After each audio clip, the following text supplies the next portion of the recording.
Всем доброй ночи. Итак, друзья мои, продолжаем мистику у камина. Э, Извиняюсь, что кашлю. Это из-за кофе. Кофе почему-то сушит связки. Ну, не почему-то, а кофе вообще сушит связки и кожу лица в том числе. Вот поэтому на Востоке вместе с кофе подавали и воду. Так что заранее прошу прощения. Итак, начнем.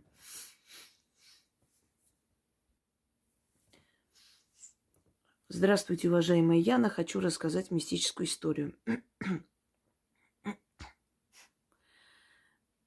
которая случилась в 2020 году, и в этом году продолжение этой истории. Ночью открылась дверь, вижу, муж заходит в комнату, но когда повернулась в его сторону, увидела, что он спит, а это некто в него зашел, как будто ничего не было. Муж продолжал спать. На утро все рассказала, но он мне не поверил. Случай уже в этом году. Как-то прилегла у телевизора, задремала и проснулся от шагов. Про себя подумала, что муж раньше времени пришел с работы.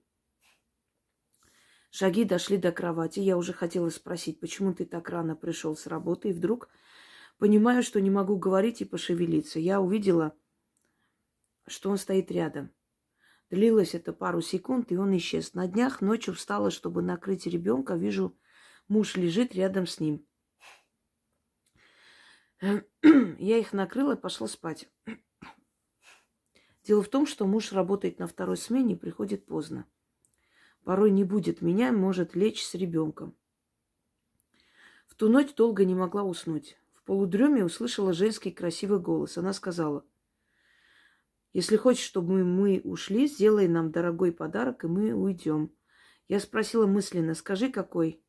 И он, но ответа не услышала. Хочу дополнить, что часто слышу, что меня голосом мужа часто зовут по имени. Именно очень хотелось бы узнать, к чему все это. Это все очень плохо.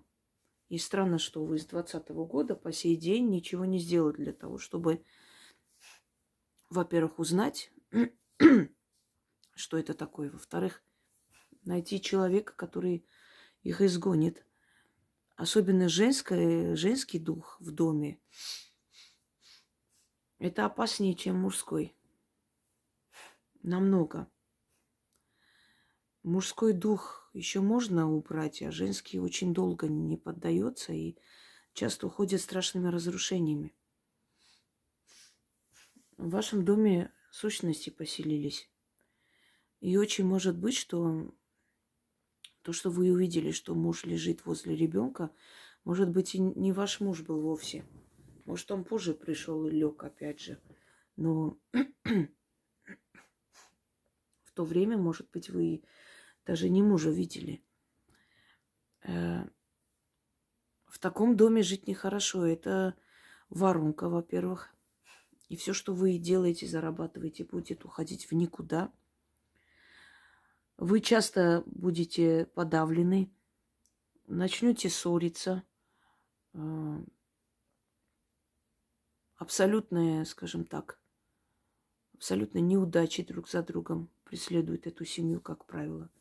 Не получается ничего заработать, ничего добавить дома, ничего купить. Постоянные болезни, ругань,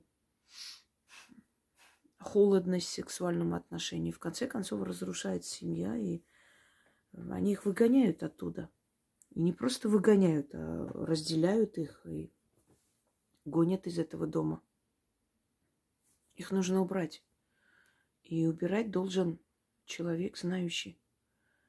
И, наверное, они про дорогой подарок имеют в виду, что они уйдут, и после этого нужно делать дорогой подарок человеку, который их уберет.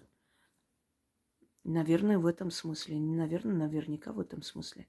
Им-то этот подарок ни к чему, даже если вы его принесете и оставите где-нибудь. Это духи, и они там живут, они вселились. Это супруги. Это муж и жена, можно сказать. И это не ушедшие люди, это именно духи, темные духи, которые там селились и вселяются в вашего мужа. То есть пока что подселение иногда бывает временами, но в один момент этот дух может вселиться в него, он возьмет нож и расправиться с семьей. И такое возможно. Понимаете? Это опасная игра. Оставить их там, они все больше и больше будут подпитываться вашей энергией. И в конце вы просто оттуда не то, что от них не избавитесь. И даже если вы уедете куда-нибудь, это не гарантия того, что они за вами не придут. Они есть, и если они приходят в дом, в семью, их может изгнать только ведьма, и то сильная. Не каждый может изгонять их, я вам скажу. Придут начитать, ничего не поможет. И даже самые скептики, когда с ними сталкиваются и слышат их, и видят их, и чувствуют, они верят в то, что они существуют, и физически проявляются, уже показывают себя, и голосами говорят, и могут вселиться на глазах у людей очень сильные сущности и очень опасные. В них столько энергии, что они способны что угодно делать.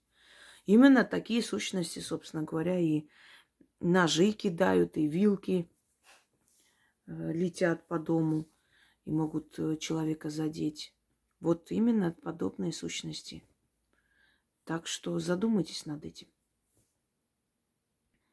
Она прислала 2 истории, то есть в 2 историях, и дополнение. Да. Так, муж говорит, что поздно пришел на сей раз домой с работы. Я спрашиваю, во сколько ты пришел? Я поняла, что я не его видела вместе с ребенком. А, видите? Вот. Следующий СМС вы отправили, а я еще не видела. Вот.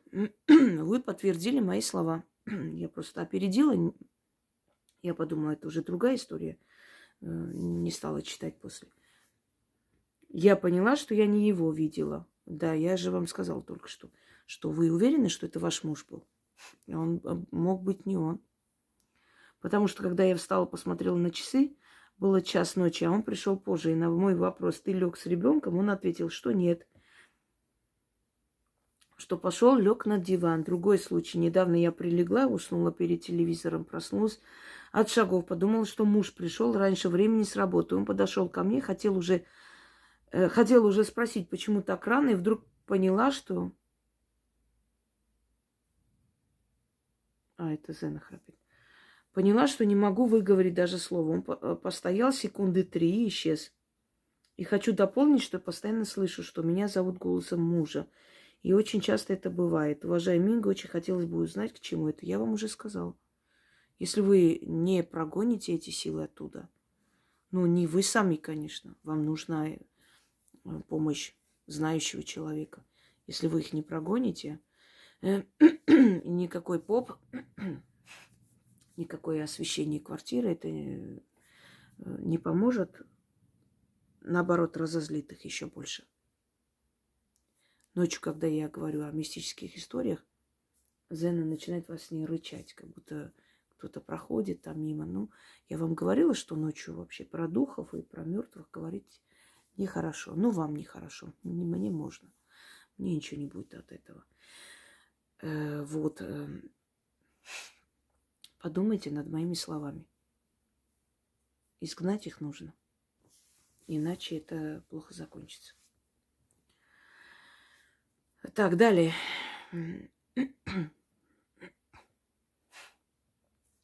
Здравствуйте, уважаемый Инга. Доброго времени суток. Я напишу в раздел «Мистические истории». Давно хотела поделиться с вами одной небольшой историей. Мне было 15 лет, проживали мы в селе, и в город приезжали очень редко, только с мамой. Это было лето, и я приехала поступать в техникум. А двоюродная сестра пригласила нас с сестрой на день рождения с ночевкой. На утро она нас пошла провожать на остановку. Подойдя к остановке, я увидела красивого, высокого, темноволосого мужчину. Белый верх, черный низ. Он смотрел пристально на меня долгое время. Мне от этого стало не по себе. Сестры не заметили этого. Болтали о своем. Вдруг он встал, подходит ко мне и говорит четко мое имя и фамилию. А глаза у него в этот момент смотрели прямо в душу.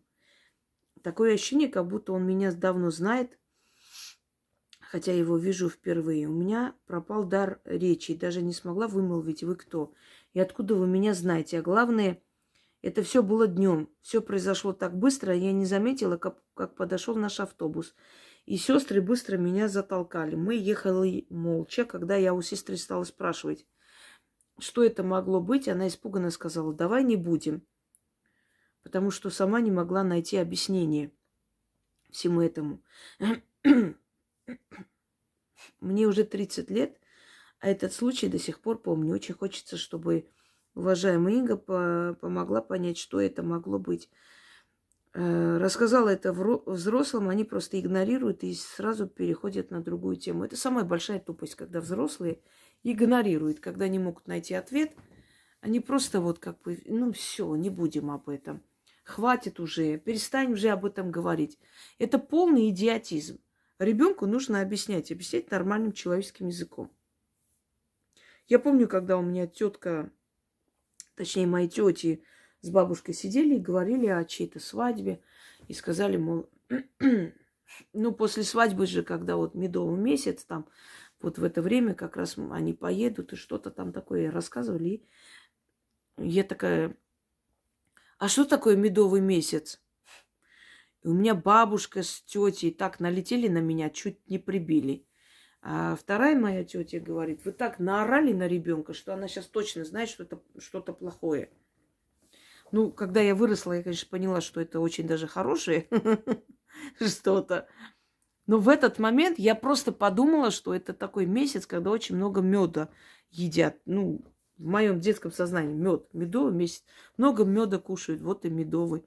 Ну, а на меня так наорали, что я подумала, ого, это что-то нехорошее. Надо срочно узнать, что это может быть.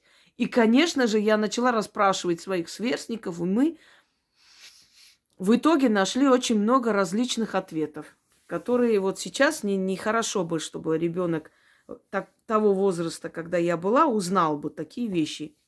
Ну, потому что много всякого, и всякого хулиганского мне сказали, и хорошее, и плохое. Ребенок все равно ищет и найдет ответ. Но этот ответ будет не самый правильный и приятный, и адекватный, понимаете? Поэтому лучше ребенку просто нормально, по-человечески объяснять. А если не можешь объяснить, то, наверное, сказать, я узнаю и скажу тебе. Я сама не знаю, что это такое. Хотя бы так.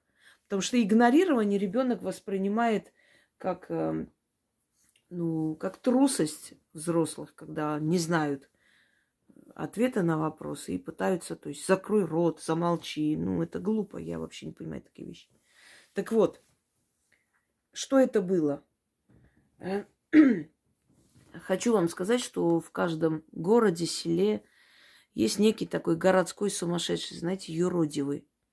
И этот человек может быть очень красиво одетый, очень приятный, то есть, ну, странный. Ну, вспомните эту мадам Зюзю. Везде показывают, везде там она так идет, кривляется, танцует. И вот все время ее там то в метро застанут, еще где-нибудь. Не помню, как ее имя оказалось, она имя свое сказала. Очень любезная, приятная женщина, но немного не в себе. Но среди таких людей, юродивых, есть люди одаренные. Вспомните Василия Блаженного. Ну, например, храм Василия Блаженного на самом деле это храм, значит, Покрова Богоматери. Но поскольку все время он там находился, и могила его там, внутри этого храма, он все время там находился, собственно говоря, он там сидел, и поэтому храм принял, то есть народ назвал храмом Василия Блаженного. Когда Иван Грозный подошел к нему со своими сыновьями, он посмотрел на младшего и сказал, Федора, который был не опора престола. И совершенно никто не думал, что он будет наследником. Он посмотрел на него и поклонился. И сказал, что кланяется царю Руси. Ну, Иван Грозный аж почернел. Он недовольно спросил, что ты делаешь? Вот наследник. Иван, Ванечка, после меня. Тот сказал, нет, этот нет, а вот этот будет царем. Собственно говоря, что и сбылось. Люди, которые, ну, как бы одарены этим дарованием, этими способностями видеть, но поскольку они юродивые, поскольку они не в себе немного, они могут очень опрятно одеты быть, очень... То есть нормально выглядеть, не как эти, как бомжи. Он такой и был, нормально, аккуратно одетый, красивый мужчина, но немного не в себе. И он увидел просто ваше будущее, подошел и сказал, может быть, и больше бы сказал, если бы сестры не затолкали в автобус. Он хотел что-то сказать вам, что-то сказать о вашей жизни. И для того, чтобы вы ему поверили, что он не какой-нибудь там непонятный аферист, а действительно знает, видит, он сначала сказал имя, фамилию, чтобы убедились в том, что он действительно скажет правду. Но не дали сказать. Юродивый. Человек, ну, из городских сумасшедших, только одаренный. Одаренный вот этим умением, да, способностью видеть будущее. Хотел что-то сказать о вашем будущем, но не успел. Вот и все объяснение. Реальный человек, не дух, не сущность, действительно человек. Ну, такой странный человек со способностью говорить правду. Но поскольку он слегка с приветом был, конечно, он сам подошел, вам сказал. А так, если бы он был, ну, как бы здоровый психический человек, он, конечно, сам бы не подошел. Просто люди, зная его способность видеть будущее, сами бы шли. Может быть, и шли эти люди. Просто вы его не знали, а так, может быть, к нему и шли, даже невзирая на его такое состояние не очень здоровое. Вот вам ответ на вопрос. А почему избегали? Испугались просто. Испугались, не знали, что сказать. Взрослые не понимали, и они думали, тебе это показалось, может, сочиняешь. А те, которые были с тобой рядом, они просто перепугались от этой вот как бы внезапности. Я один раз в студенческие годы зашла в трамвай, и заходит бабка. На меня смотрит и начинает орать не своим голосом. Ведьма, ведьма, смотрите на нее. У нее еще мешок был с бутылками, видимо, бутылки собирала. Ну, тоже городская сумасшедшая, вот, юродивая. На меня посмотрела. Ведьма, посмотрите, у нее волосы, как змеи черные по плечам. Я до сих пор... У нее еще такой жуткий вид был. И вот. И она сказала... Страшная, страшная она ведьма, смотрите на нее, смотрите. И там женщина, молчи уже, замолчи, что ты пристал к ребенку, что ты хочешь от нее. Ну, для нее я в этом возрасте была ребенок. И я испугалась, потому что, ну, я-то себя ведьмой тогда и не называла, не считала. Я просто понимала, что мне что-то дано, я не такая, как все. Ну, прям вот ведьма, к этому осознанию позже приходишь. Мне там сколько, где-то 19 лет примерно, вот так. Она сказала, ведьма, еще узнаете о ней, вы еще про нее узнаете. Вот так начала орать, и потом ушла. Вот я тоже не придала значения, подумала, что сумасшедшая какая-то. Но прошли годы, и вот эти слова, вы еще про нее узнаете, пожалуйста. Понимаете, каждый по-своему, на свой манер подходит и говорит. Но это люди юродивые. То есть это люди, которые одаренные, могут видеть, могут даже лечить, там, нашептать, но они не понимают своей силы. Они просто психически нездоровые, к сожалению. И вот это то, что им дано, оно вот именно так и, собственно, и проходит. То есть они могут подойти к человеку и сказать, вот ты умрешь там через 2 года. Или Я вижу, ты разведешься, у тебя будет новый муж. Есть такое. И люди этого боятся. Они отстраняются, мол, что тебе надо, иди отсюда, сумасшедшая. А проходит время, это сбывается. И вспоминают, что вот, да, действительно, я подумала, что она не в себе, а она правду сказала. Она действительно не в себе. И многие юродивые христианскими святыми, которые стали после, да, и имели такой дар предсказания, так называемый. Но в свое время их считали сумасшедшими. Но потом, когда сказанное ими сбывалось, к ним начали как бы более относиться настороженно, с уважением, с доверием и так далее. Вам встретился юродивый. Вот и все. Не дали ему сказать то, что он хотел вам передать. Так, пойдемте далее. Здравствуйте, Яна и Инга. С огромным уважением и благодарностью за ваш труд хочу поделиться с вами своими мистическими историями, которые произошли со мной в возрасте не старше 5 лет. Это было ночью, все спали. Я по какой-то причине проснулась и увидела, что на моем детском столе, где я рисовала, танцует кто-то. Он был ростом с меня, луна освещала комнату очень хорошо. Я смотрела на него, как завороженная, не напугалась, не разбудила маму, сидела и смотрела. Он двигался на столе. Так быстро сравнить можно с пламенем огня. И я так поняла, что он танцует. У него был хвост и кисточка на конце. По телу были редкие волосы черного цвета. И сам он тоже был весь черный. Он подошел ко мне, рукам не прикасаясь меня, но приближая их ко мне очень близко, как будто водил. И мне становилось очень щекотно. Так щекотно, что я смеялась без голоса. Я закрывала руками горло.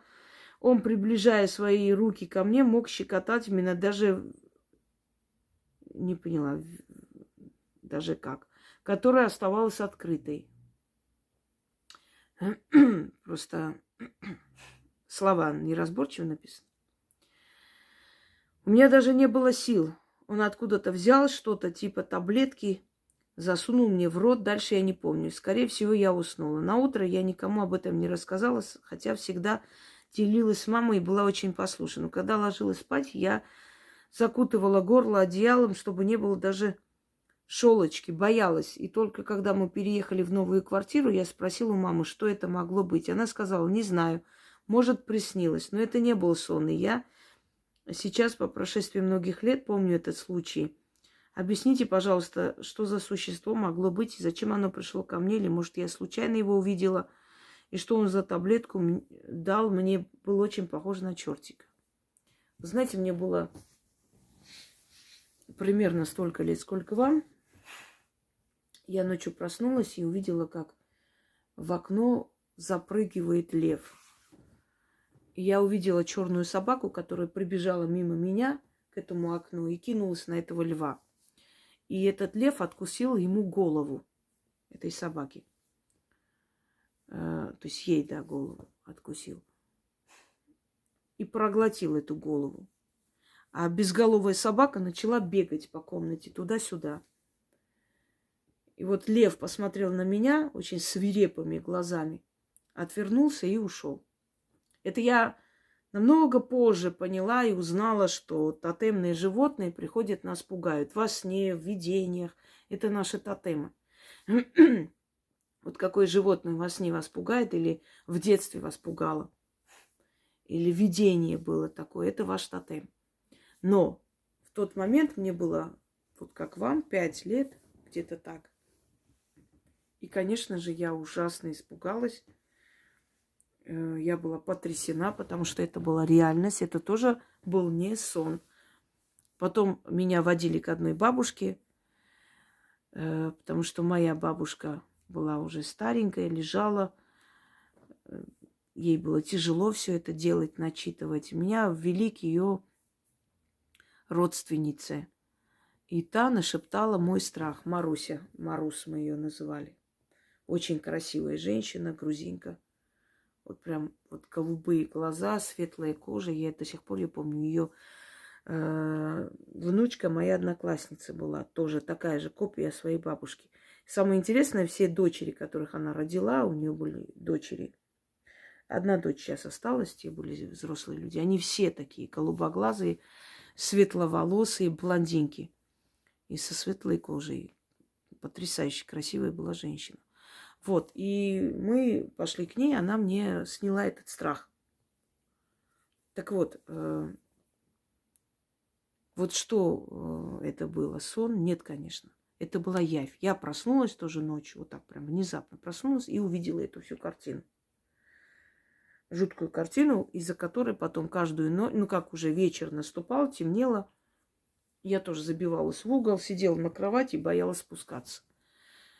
И я рассказала, мне поверили, да, мне поверили, что я это увидела, и меня повели там страх снять, заговорить. Вам, к сожалению, не поверили, подумали, что это все игра. Я вам расскажу такой случай, когда в сельской крестьянской семье ночью мальчик проснулся и вышел. И когда он на улице начал плакать, мать услышала, встала, пошла за ним, привела домой и спросила: ты почему вышел на улицу? А он сказал: меня тетя одна позвала и сказала, что чтобы я шла за ним, он мне даст игрушку.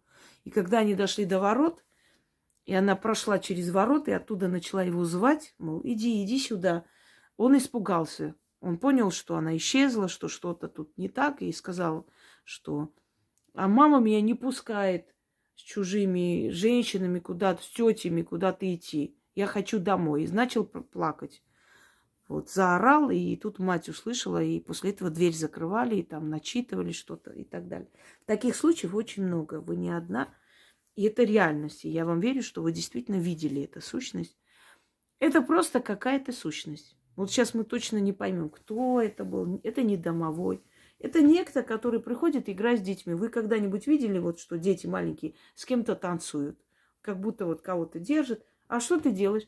Я танцую. А с кем танцуешь? Там кого-нибудь. Вот, с Васей, с Петей, с Машей. А у меня подружка. А вот у меня друг. И всегда воспринимает это как, ну, ребенок фантазирует, играется.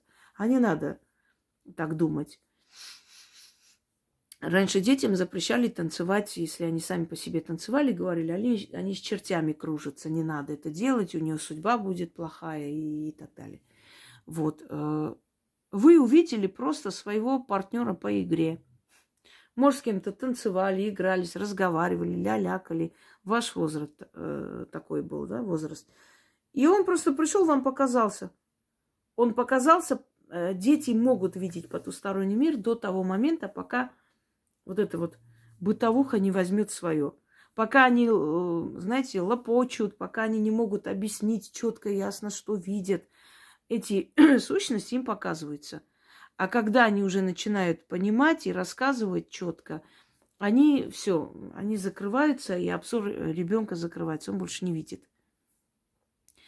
У вас это было, скажем, последний период невинности. Вы последний раз увидели сущность как ребенок, потому что у вас открытое было видение. А таблетка это символически. Просто он вот так вот как бы вам сказал: засыпай, спи, потому что больше меня видеть не надо.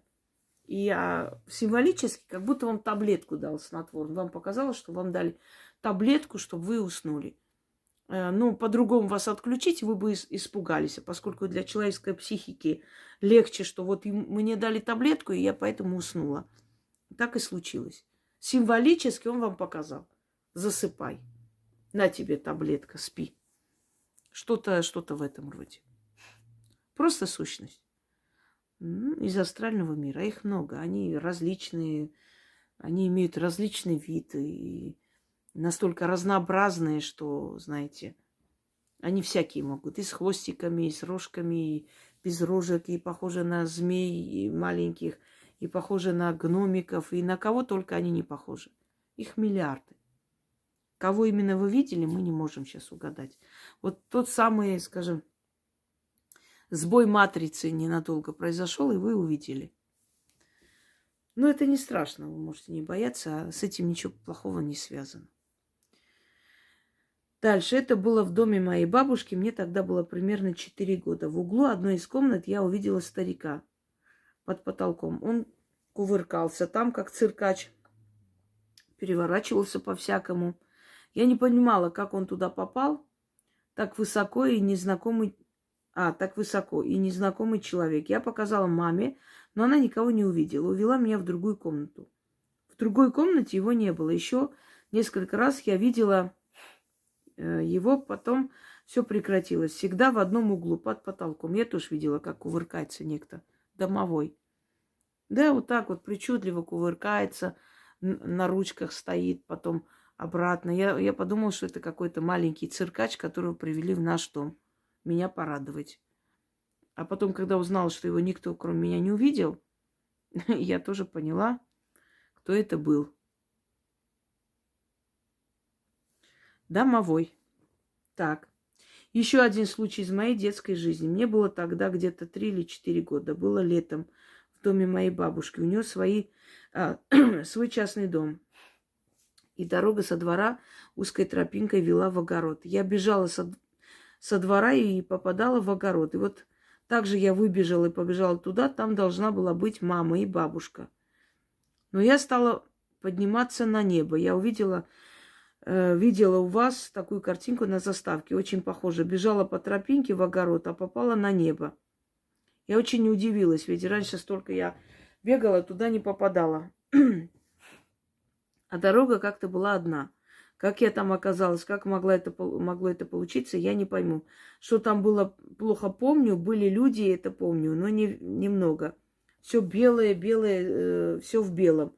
И там так хорошо, я все хотела показать маме, что можно так легко сюда попасть. И про себя удивлялась, как раньше я сюда не попадала. Я очнулась на диване в комнате. Да, я вот хотела только что сказать, в обморок упали вы. Я не помню, чтобы я ложилась спать или чтобы меня ложили. Я выбежала во двор, побежала по дорожке в сторону огорода, хотела попасть опять туда, но это у меня не получилось. Я удивлялась, почему так, но это было. Объясните, пожалуйста, что это могло быть. Опередили, я только хотела сказать, что вам, скорее всего, стало плохо. Вот это несколько минут смерти. Почему вы очнулись на диване? Потому что вы упали в обморок.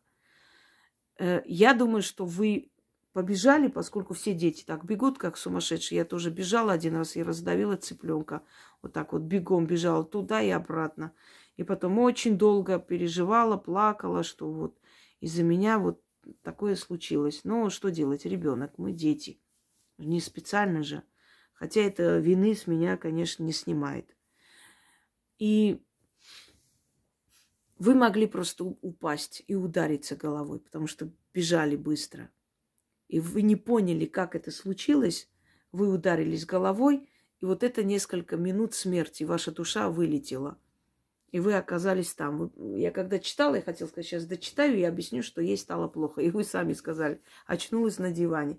Вас перенесли туда. Просто увидели, что вы лежите, и привели в чувство, и все. И поэтому вы бежали снова, чтобы туда пойти, в это небо. Но поскольку вы не падали, вы знаете, не обязательно даже падать. Вам могло стать плохо. Когда ребенок сильно бежит, мы знаем, что органы маленькие, да, органы растут медленно, а скелет уже формировался. Вот почему во время физкультуры иногда детям становится плохо.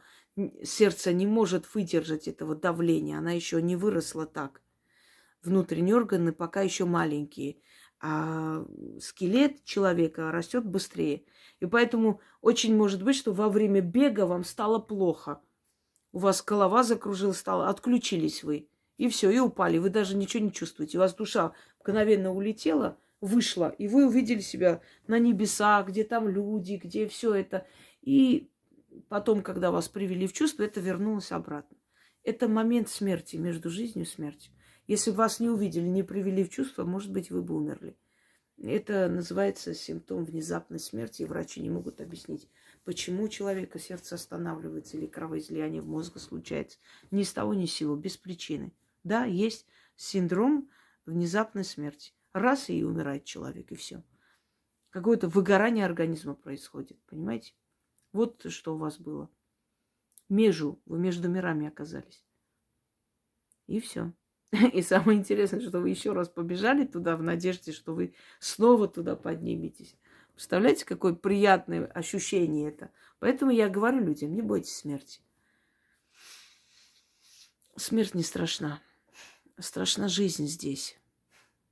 И тот, кто может выдержать жизнь здесь, он просто герой. Не все выдерживают, ломаются, спиваются, сходят с ума, что-то с собой делают, понимаете? Кто выдержал и остался и победил, вот он молодец. Но все испытания здесь, там нет их. Там все заканчивается. Если, конечно, вы не маньяк и не серийник. В таких случаях это другой вопрос. Если вы не переступили вселенские законы. Знаете, между жизнью и смертью у людей разные рассказы. Не у всех прекрасные. Есть люди, которые очень, очень не любят даже вспоминать, как они туда попали, что они видели. Но если им это показали, вернули сюда, вернули, дали второй шанс, исправить и уже жить правильно. Чтобы потом уже, когда окончательно уйдут, чтобы они ушли уже совершенно в другой мир. Давайте продолжим.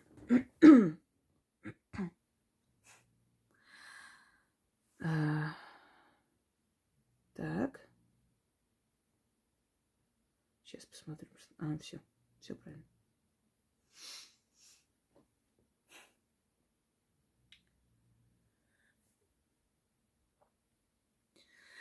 Заранее извините, если будут ошибки в моем письме. Меня зовут Юлия. Я живу с 92-го года в Германии. Но родилась в России в маленькой немецкой деревне. Там жили только русские и немцы. Я не помню, сколько мне было лет, когда я с мамой шла домой. Ой. С магазина.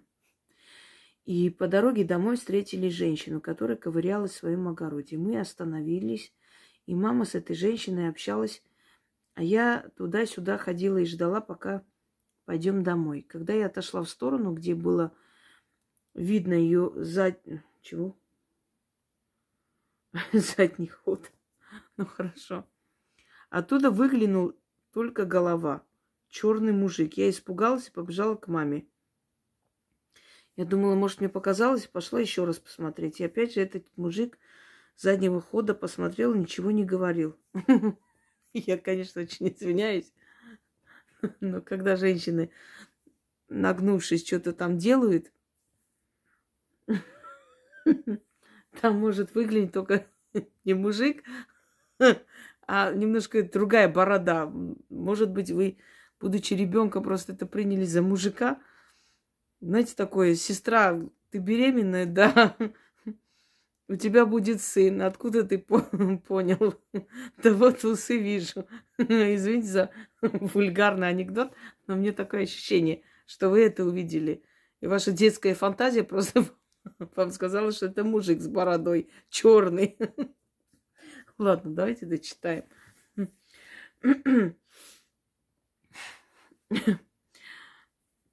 Просто я эти истории не читаю перед тем, как озвучить.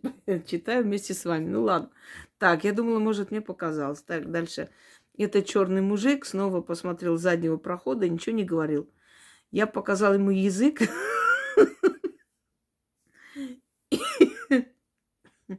И подошла к матери. Мы пошли домой. Мне сейчас 42, и никак не могу забыть эту встречу. Просто у нас в деревне не было никаких черных людей на негра похожие. Уважаемый Инга, простите, пожалуйста, что и кто это мог быть. И могло бы это повлиять на мою жизнь. На вашу жизнь это точно не повлияло. Насколько помню, после этого момента в моей жизни было много плохого. Так, сколько вам было лет тогда? Вы не написали. Я очень извиняюсь, здесь не мистический, здесь юмористический случай. Это черный мужик, который вы увидели. На самом деле это совершенно был не мужик.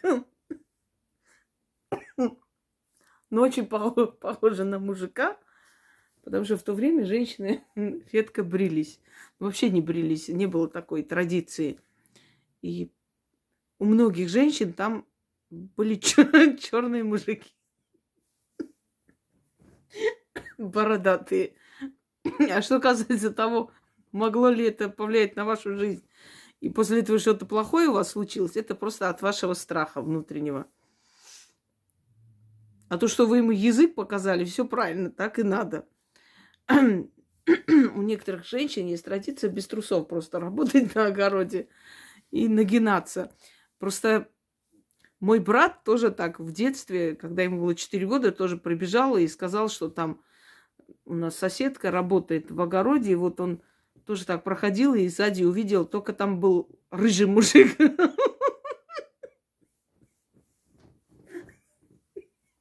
Обросший, бородатый, очень злой. И он тоже ему язык показал и пришел домой. Ой, не бойтесь. Это не мистическая история. Это не страшное дело. Вот. И чем здоровее женщина, тем более страшный мужик может вам оттуда посмотреть на вас. Так что все хорошо. Не переживайте. Так, пошли-ка дальше. Ой. Это надо включить юмористическую программу. Ну ладно. Так, перейдем на серьезные темы. Вот странно, что вы за столько лет сами не задумались над тем, что вы видели. Но ребенок маленький, у него, да, фантазия, и он может еще, и ему там все что угодно может показаться. Странно, говорит, у нас негров не было, откуда он там. Все. Добрый день, Инга и Яна. Хочу поделиться своим мистическим рассказом. Моего папы уже нет 15 лет. Однажды я и моя сестра пошли на кладбище убрать могилку после дождей. Самый большой сорняк я не могла вырвать и вслух в шутливой форме попросила: пап, подтолкни снизу, а то сил не хватает. И буквально через полминуты подходит парень и говорит: девочки, вам помочь? Удивлению не было границ. Он помог вырвать самые большие сорняки и ушел. В это время в зримом окружении людей не было. Мы, конечно, словесно поблагодарили, и только потом сообразили, что надо было предложить деньги. И папу тоже поблагодарили за помощь. Вторая история тоже связана с папиной могилой. 2 раза, когда мой муж, находясь на кладбище, начинал ругаться, кричать на меня беспричинно, для него это свойственно. Он 2 раза цеплялся за оградку и рвал брюки. На краях коварной ограды установлены полумесяцы. Папа мусульманин. Хочу сказать, что никто, кроме мужа, не цеплялся за них. Мысленно папу благодарю за мою поддержку и защиту.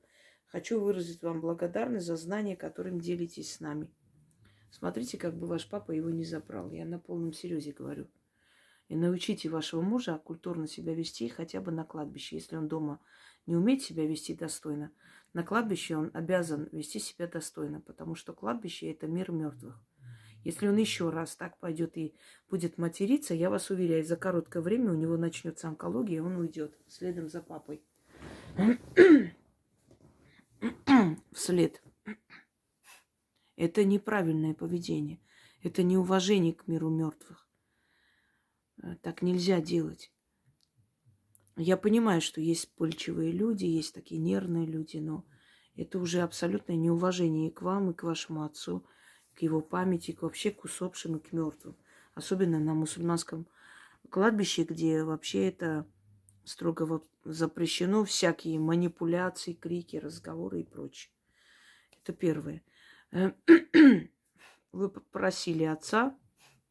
Да, он просто направил к вам человека.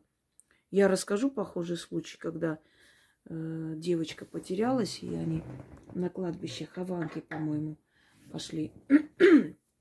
Ой, извиняюсь, да что ж такое-то? Связки.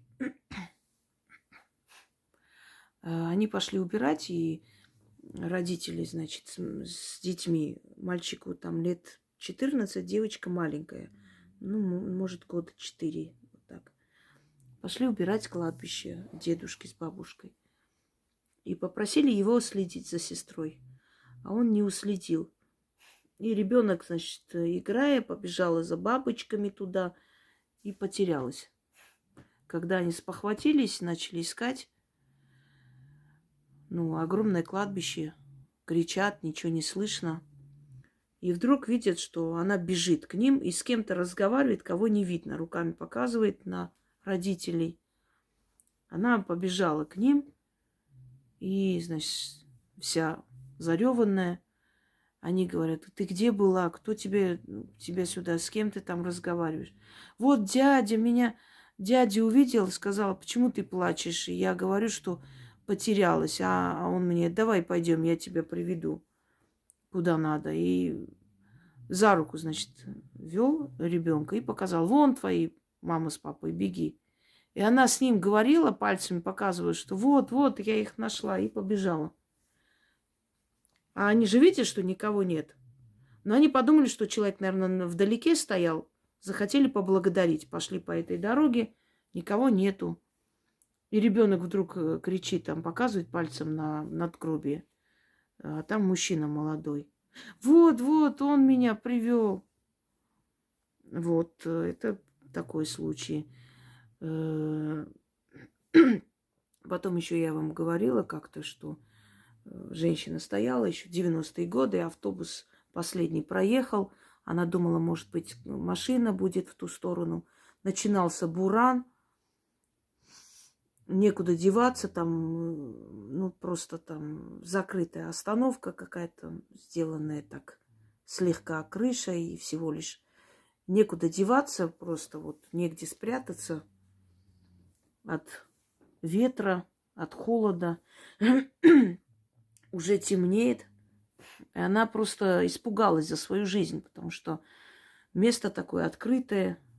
Что угодно могло быть. И люди могли подойти нехорошие, и звери, и волки там появлялись, люди видели. И она начала просить своих родителей: мама, папа, если вы меня слышите, помогите мне отсюда выбраться живой. И минут через 10 подъезжает машина, молодые люди сидят. Ой, вас подвезти? Она попросила там хотя бы до остановки, там ближайшей в городе. А они подвезли прямо домой ее. Она: ой, спасибо вам большое, за кого попросить молиться, поставить свечку. И закрывая двери, эта девушка сказала, там, не помню сейчас, Андрей и Елена, что ли. И уехали. И она обомлела, потому что это были имена ее родителей. Естественно, это не призраки ее привезли домой, но они помогли. И много таких случаев, да. Родные и мертвые нас слышат. Слышат, и если они очень сильные, энергетически сильные, сильного рода, то просто будьте осторожны с такими словами. Вы понимаете, как иногда может человек обидеть, и человек просит там родителей усопших, и через некоторое время муж умирает, они забирают его, спасает так свою дочь. Почему говорили издревле: никогда не обижай сироту? Сирота имеется в виду не взрослый человек, а ребенок. Не обижай сироту, потому что родители могут за него заступиться очень жестоко. Был такой случай, я в детстве слышала этот рассказ, когда мальчика-сироту все время обижали. Он жил у дяди в семье, а дети там жестокие, обижали. И дядя был не особо хороший человек. Вот его жена вот на нашу голову навязался. И он там спал где-то в прихожей, рядом с собаками спал, ребенок так лишь бы. И все время упрекали этого ребенка. Он как раб у них там жил. И один раз ночью пришел к ним дервиш, если кто знает. Это бродячие философы, религиозные деятели. Они бывают и персы, и турки, и армяне были дервиши. Но этот человек был турок. Он пришел, начал говорить на турецком, а тогда практически все знали языки друг друга и разговаривали свободно. Этому хозяину сказал, мол, ты знаешь, кто меня к тебе отправил? Меня к тебе отправили его родители. Вот они пришли ко мне во сне, сказали дом, сказали, как тебя зовут, как мальчика зовут. И сказали, чтобы я пришел и сказал тебе, не делай больно этому ребенку. Иначе очень сильно пожалеешь. Дети твои останутся сиротами, и тогда они узнают, что такое обижать сироту. И этот дядя, когда услышал это все, значит, его выгнал ночью, этого человека. Пришли соседи, отругали его, мол, у тебя ни стыда нету, ни совести. Человека ночью выгоняешь, забрали его к себе. Ну, дервиш утром ушел от тех людей, поблагодарил. Ему там угощение на дорогу дали, и он ушел. Дервишей вообще обижать было нельзя. Они были мирные люди. И через некоторое время, значит, у него жена пошла стирать ковер. А река, то есть течение реки очень сильное, ее унесло. Она начала кричать, звать мужа. Вообще в Кавказских реках редко кто тонул, потому что там не глубокие реки, там быстрые реки.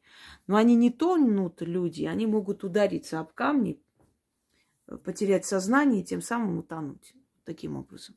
Очень быстрые, стремительные реки. И бывают такие течения, что взрослый человек не выдержит даже. Унес ее. А он за ним, за ней, то есть. Побежал за ней, чтобы спасти жену. И его тоже унес, и они погибли. Их потом вытащили там где-то на берегу, похоронили, все такое. И эти дети остались сироты. И старшая сестра, которая была замужем, она взяла опеку. Они с мужем переехали в этот дом и с этими детьми жили. И вот старшая сестра, она оказалась умнее. Она, помня вот эти слова дервиша, она стала обращаться с этим ребенком намного по-человечески, чем были родители. И, собственно говоря, все обошлось. Вот они остались сироты, понимаете? Вот к чему. Что если род сильный, он может и своих родичей наказать за нехорошие отношения к ребенку, оставленному без родителей. Он может и опекунов наказать. И такие случаи бывали, что родители оттуда смотрят. Был случай, когда ребенок, отец алкаш, значит, убил женщину и ребенка выкинул на мороз. И ночью соседи услышали, как в окно стучится кто-то. Посмотрели в окно, увидели эту женщину. Она сказала: спасите нас, спасите, ребенок на морозе. И они выскочили, никого нету. Значит, побежали в сторону, где она указывала. Там ребенок плачет. Ребенка забрали домой, позвонили в милицию, эти приехали, зашли к ним домой, а она убита. И эти соседи взяли этого ребенка под опеку. Того, естественно, посадили, они, значит, лишили прав его, забрали этого ребенка к себе. Потому что они были бездетные люди. И, и, может, и так бы забрали, но были бездетные люди. Как раз как подвернулся такой случай. Нехороший, но все же. И она говорила, что несколько раз заходила в спальню ребенка и видела, как кто-то качает колыбель. Сначала испугалась, поговорила со свекровью. Та сказала, мол, ты не понимаешь, кто это делает? Мать приходит, не бойся. И ты просто, когда зайдешь в следующий раз, ты ей там скажи, что, мол, Мария, ты не переживай, у него все хорошо, мы его любим. Зачем тебе приходить? Мы же заботимся о твоем ребенке. Он ни в чем не нуждается, он как наш ребенок. И вот скажешь несколько раз, еще будет, и она уйдет. Она успокоится, что вы не обижаете его. Вот она так начала заходить, по-доброму разговаривать, и вот это вот ее присутствие прекратилось. Слышат они нас и помогают. И доказательств тому очень много, и историй людей, и, собственно, они сами видели, слышали. Огромное количество доказательств того, что это реальность, это существует. Вот, собственно. Так что вашему мужу говорите, пусть он не искушает судьбу, пусть не испытывает терпения вашего отца. Он реально его может забрать. Тем более это такое абсолютно неуважение. Я не вижу никакого повода на кладбище вот так матом разговаривать. Я понимаю там, ну мало ли, но нужно понимать, где ты находишься. Это царство мертвых, это их место. Они очень страшно наказывают. Даже дети в детстве, когда лазят по этим могилам, играются, всякой ерундой занимаются, у этих детей очень плохая жизнь. Я лично знала девушку, она всю свою жизнь прожила как неприкаянная, понимаете? Потому что в детстве такой фигней занимались, какую-то секту ее заманили, и там они ходили по кладбищу, по могилам, что там делали, начитывали, спали на этих могилах.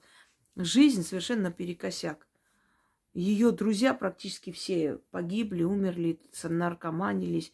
А она одна там то в тюрьму попала, то еще какой-то ерундой занималась. Именно вот по этой причине. Давайте далее еще, наверное, последний прочитаем.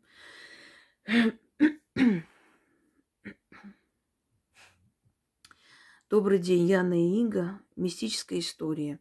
Много лет назад у меня была невыносимая жизненная ситуация. Ходила я по церквам, но помощи, конечно, не было. Однажды, придя в церковь, уже под вечер обратилась к священнику с тем, что мысли у меня о суициде. Добрый служитель церкви послал меня домой, потому что его рабочий день закончился. Ну да. Добрый служитель. Вспомнила, в Пскове зашла церковь Святой Троицы, насколько я помню, внутри Псковского. Может, я ошибаюсь, сейчас уже давно было, на самом деле. Псковской крепости. Кремля Псковского. И мне понравился вот этот иконостас. Я, именно зашла как в историческое здание. Все время ходили по этой крепости, гуляли и зашла как в историческое здание. И захотелось сфотографировать вот этот вот иконостас, старинные такие эти. Подходит служительница и говорит: нельзя здесь фотографировать, только с разрешения батюшки. Я говорю, пускай он сам придет и мне скажет. Я же ничего плохого не делал, просто фотографирую. А потом оказалось, что они деньги берут за это. Понимаете? Бесплатно нельзя ничего. Так я бы отдала деньги, если бы, я знала, куда идти, платить. И просто зашла, посмотрела, думаю, как красиво, средневековый иконостас. Взяла, сфотографировала. И эта бабка подошла, начала на меня орать. Глаза голодные, злые. Сразу видно, добрая служительница доброго боженьки. И я говорю, пусть он мне сам скажет, если нельзя. Что вы, говорю, ко мне пристали? И она, чтобы тебе ноженьки отнялись. Так что да, они очень, очень добрые. Там прям доброта аж через край льется. Понимаю вас, ваше разочарование, что вы испытали, естественно. Человек слышит о том, что вы хотите покончить с собой и говорит, у меня вообще-то рабочее время закончилось, так что завтра приходи, если живая будешь. Так, послал меня домой, потому что его рабочий день закончился. В то же время нам с мужем наш друг-художник подарил написанную им картину Воланда. Тогда книгу «Мастер и Маргарита» читали еще напечатанную на листах, как запрещенную. Я стала все чаще и чаще подходить к этой картине и всматриваться в образ Воланда. Его разные глаза. И разговаривать с ним. Извиняюсь, опять перебью. Разные глаза Воланда. Я же родилась разноглазая. И всю жизнь была с разными глазами. До того, как не лишилась одного глаза. Вы знаете, сколько раз в метро, на улице, в студенческое время. Сколько раз, вот, глядя на меня, значит, крестились, осеняли себя крестным знаменем. Один раз еду, зашла в метрополитен московский, и там девушка в хиджабе, она на меня посмотрела. Ой, ла-ли-ла-ла. Начала там читать. Я на нее смотрю, я думаю, я вообще не поняла, что я такого сделала. Я что, страшная такая? Что, в чем проблема вообще? У меня разные глаза. А разные глаза у Антихриста, у Даджаля, у Воланда, еще у кого-то. Сейчас пытаюсь найти старые фото, если, конечно, найду и покажу вам. Я думаю, что вы видели не раз. В любом случае, абсолютно разные глаза. Один карий, другой зелено-серый. И они иногда меняли цвет. Если я, например, злилась, настроение у меня было плохое, они меняли свой цвет. Если бы я родилась в средние века, меня, конечно, бы сожгли. Даже не сомневайтесь. Я извиняюсь, это нам Максим сделал такую картину. Придется вам показать, потому эту фотографию не могу найти в оригинале. Здесь вот он сделал мне такое вот художественное произведение. Но корону забудьте, не смотрите. Вот смотрите, видите? У меня были абсолютно разные глаза. Вот они. Коричневый и зелено-серый.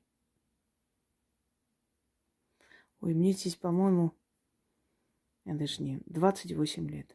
Угу. Вот она. Вот такие вот разные глаза Воланда. Так что я вас понимаю, что вы там смотрели и почему оно вам нравилось и привлекало. Так, слушаем дальше.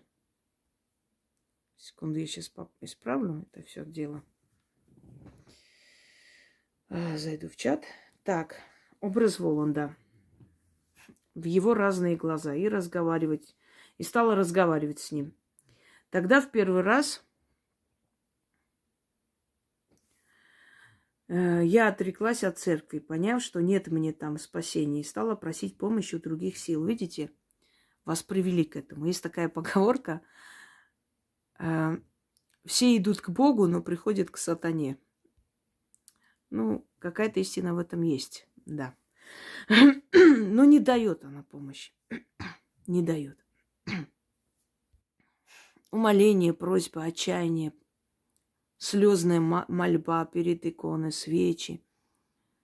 Тысячи, миллионы людей через это прошли. Ничего не помогает. Глухо. Не слышат вообще. Усугубляет. Еще хуже становится. Хотели бы люди, конечно, верить и остаться там. Ничего там нету. Тогда в первый раз отреклась от церкви, поняв, что нет мне там спасения, стала просить помощи у других сил. Однажды, не выдержав истязания мужа, я выпила лекарства, все, что нашла в аптеке. Как потом оказалось, что были там не только аспирин. Муж скрывал, что у него шизофрения. После ничего не помнила. Как отвезли в больницу, что было после. Помню только, что была клиническая смерть. Помню выход из тела. Как кто-то кричал: она уходит, уходит. А я, встав со стола, пошла в другой конец этой комнаты. Увидела в окне испуганный взгляд мужа. Подошла к окну и встала напротив него, чтобы привлечь внимание. Но он не видел меня и смотрел в сторону стола, где все дальше происходило. Мне надоело, что они все кричат, и прошла сквозь стену. Потом все, очнулась уже дома. Еще несколько дней не могла самостоятельно передвигаться. Не было сил встать. И снова уходила в сон, наверное. Прошло несколько дней. Однажды произошло то, что я никогда не забуду. В ту осень лили дожди, не переставая день за днем.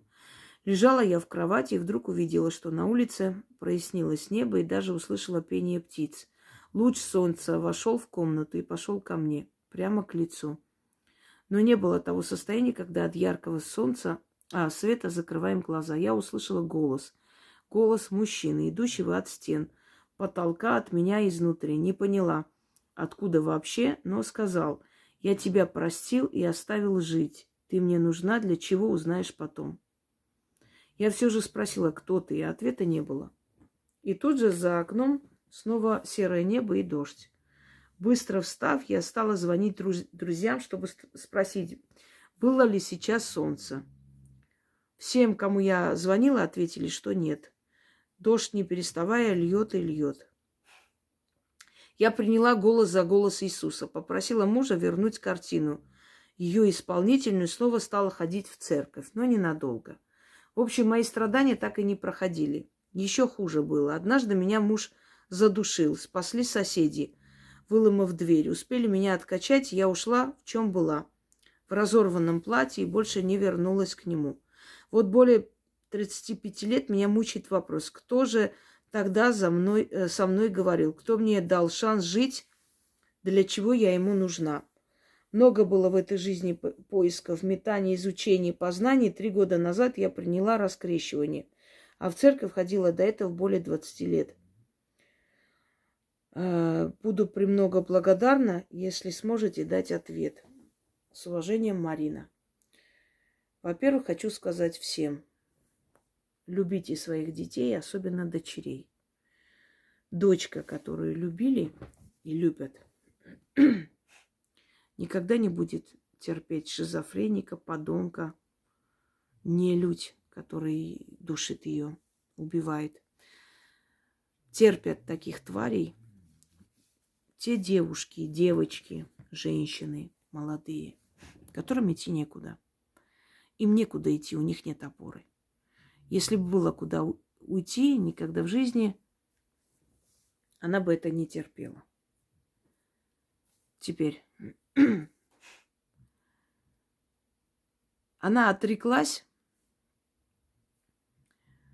а кто пришел ей и сказал: я тебя простила, и ты мне нужна. Та самая сила, которая вот не через эту картину, а вообще вошла в ее жизнь и показала ей истинное лицо церкви. Почему он сказал: я тебя простила? Потому что покончить с собой — это значит проявить трусость. Несмелость. Не могла она найти другого выхода. А ей нужно было просто уйти и, быть может, последовать своему зову сердца, уйти из этой церкви, из всего, и жить другой жизнью. Но не хватило смелости, может быть, знаний не хватило. Молодость. Кому вы обращались? Вы смотрели на фотографию Воланда, на его лицо. Вы думали о нем. Вы попросили у него помощи, а потом решили покончить с собой. Вот он и рассердился, что вы не подождали. Не хватило у вас терпения дождаться этой помощи. Вы решили уйти с этого мира. Поэтому он и сказал: я тебя просила, ты мне нужна, узнаешь потом почему. Потому что ваша жизнь поменялась, вы стали жить по-другому. Нужна, как любой человек, нужен силе вселенской для того, чтобы счастливо жил, получал удачу от этих сил и отдавал энергии. Вот для чего нужен человек им. Для счастья, для взаимной такой взаимопомощи, взаимообмена энергией. Это была та самая темная сила, которую все боятся и называют плохой. А почему ваш муж чуть не убил вас? Потому что вы попросили эту картину вернуть назад. Вы обидели эту силу. Сначала попросили помощи, потом, не дождавшись, решили уйти с этого мира. Вас вернули, и вы еще дальше, продолжаете в эту церковь ходить и возвращаете картину, которая уже к вам привязалась. И эту силу вы, отрекаетесь от этой силы. А перебежчиков никто не любит. Видя, что вы то там, то здесь, они вам отомстили просто. И хорошо, что вы остались живы, естественно. Вот, собственно, весь ответ. А почему вы не уходили, я вам еще раз говорю. Я знаю, почему вы не уходили, и это знают многие женщины, которые терпели или терпят подонков. Сегодня увидела очень интересную лекцию и поставила у себя в сообществе. И поразительно, что во многом я тоже так думаю. Я еще не видя этого человека, многие его мысли озвучила. Наверное, правда, умные люди думают одинаково. Вот он просто мои мысли сказал. Свои сказал, конечно, они совпали с моими мыслями относительно того, что да, ребенок это хорошо, но не ради детей мы должны жить. Мы должны жить для себя. У детей будет своя жизнь. Мы должны помогать детям, но не ради них жить. Раствориться в ребенке, в муже – это самая глупость большая. И он сказал, у нас женщины почему не находят счастья? Потому что они, филы, значит, животнофилы и мазохисты. Это слово не хочу произносить, но касаемо детей. Потому что они ищут мужчину, чтобы нянчиться с ним, ребенка, да, старшего сына. Потому что они живут с алкашами, пьяницами, конченными скотами, любят животных. И потому что они мазохисты, их унижают, издеваются, они дальше терпят и живут. Но есть корень зла. Это родительский дом. Если родитель опора, ни одна девушка, девочка, молодая женщина терпеть не будет. Она просто позвонит отцу и скажет, что с ней делают, и попросит прийти и спасти ее. И отец приедет вместе с братом, еще с кем-то, морду набьют и заберут ее домой. А когда некуда идти, некому, когда дома такой же пьющий, конченый отец и такая же бесхребетная, конченая мать, для которой ты лишний груз и лишний род, куда идти такой девушке? Некуда. Некуда. Понимаете, проблема зарыта в семье. И терпят женщины, потому что у них нет опоры. Я не знаю ни одну избалованную, окруженную любовью девушку в семье от отца и матери, которая бы терпела такое. Никогда в жизни. Да и не будут с ней так обращаться, потому что видят, что она не одна, что над ней изгаляться никто не позволит, и что она себя защитит. Вот и весь сказ. Ну что ж, друзья мои, наверное, на сегодня достаточно истории. Есть над чем задуматься. И я, конечно же, продолжу эту серию мистических историй. На сегодня с вами прощаюсь. Всем удачи!